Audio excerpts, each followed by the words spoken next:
Good morning and welcome to today's lesson. I'm Deborah Fraley and we are on A Course in Miracles lesson 96, followed by a light language activation. Lesson 96, Salvation comes from my oneself. Number 1, although you are oneself, you experience yourself as two, as both good and evil, loving and hating, mind and body.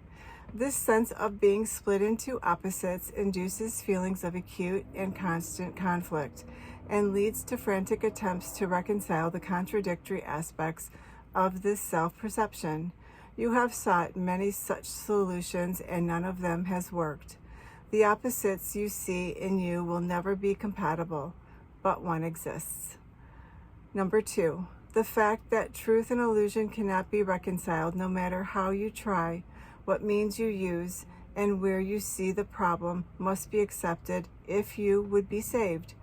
Until you have accepted this, you will attempt an endless list of goals you cannot reach, a senseless series of expenditures of time and effort, hopefulness and doubt, each one as futile as the one before and failing as the next one surely will. Number 3, problems that have no meaning cannot be resolved within the framework they are set. Two selves in conflict could not be resolved, and good and evil have no meeting place. The self you made can never be yourself, nor can yourself be split in two, and still be what it is and must forever be.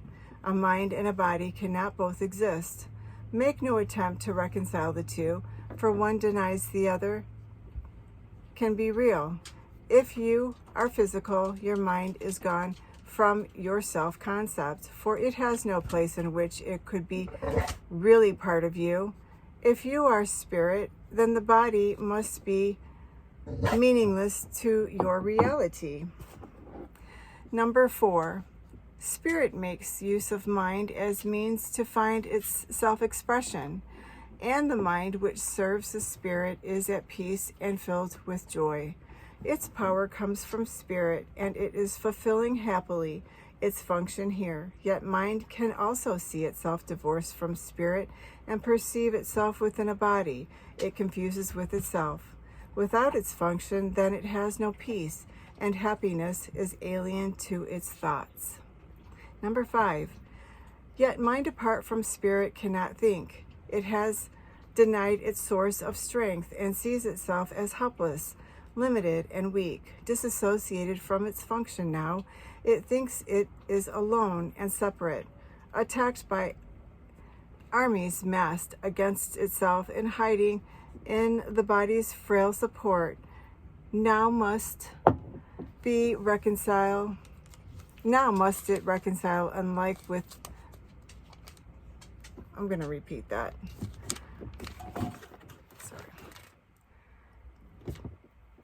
Disassociate from its function now. It thinks it is alone and separate, attacked by armies, massed against itself, and hiding in the body's frail support. Now must it reconcile unlike with like. For this is what it thinks that it is for. Number 6, waste no more time on this. Who can resolve the senseless conflicts which a dream presents? What could the resolution mean in truth? What purpose could it serve? What is it for? Salvation cannot make illusions real, nor solve a problem that does not exist. Perhaps you hope it can, yet would you have God's plan for the release of his dear son bring pain to him and fail to set him free?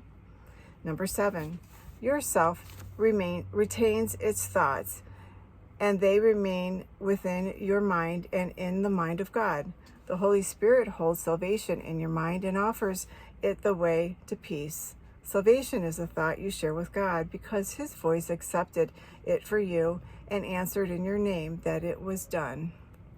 Thus, a salvation kept among the thoughts yourself holds dear and cherishes for you.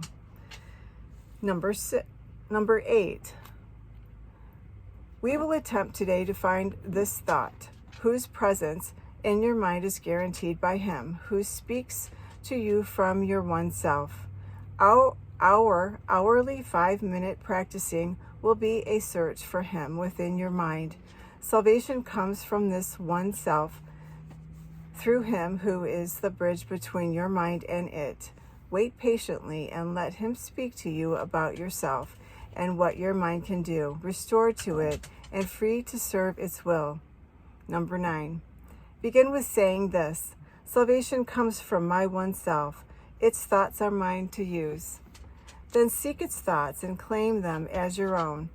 These are your own real thoughts you have denied, and let your mind go wandering in a world of dreams to find illusions in their place. Here are your thoughts, the only ones you have. Salvation is among them. Find it there. Number 10. If you succeed, the thoughts that come to you will tell you you are saved, and that your mind has found the function that it sought to lose. Yourself will welcome it and give it peace. Restored in strength, it will again flow out from the Spirit to the Spirit in all things created by the Spirit as itself. Your mind will bless all things. Confusion done, you are restored, for you have found yourself. Number 11. Yourself knows that you cannot fail today. Perhaps your mind remains uncertain yet a little while. But be not dismayed by this. The joy yourself experiences, it will save for you, and it will yet be yours in full awareness.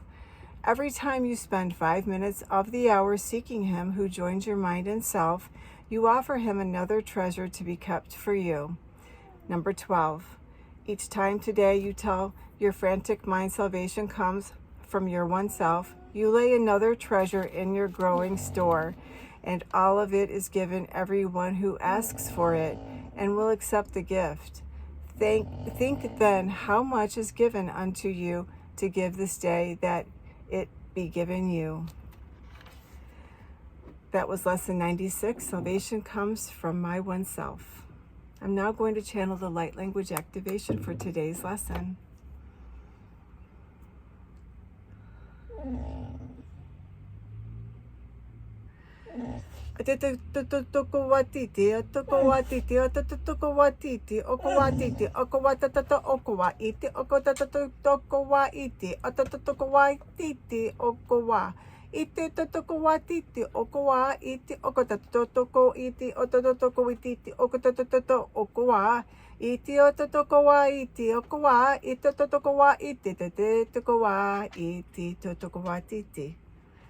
Thank you for joining us. Please like and share so that others may benefit in the teachings. Namaste.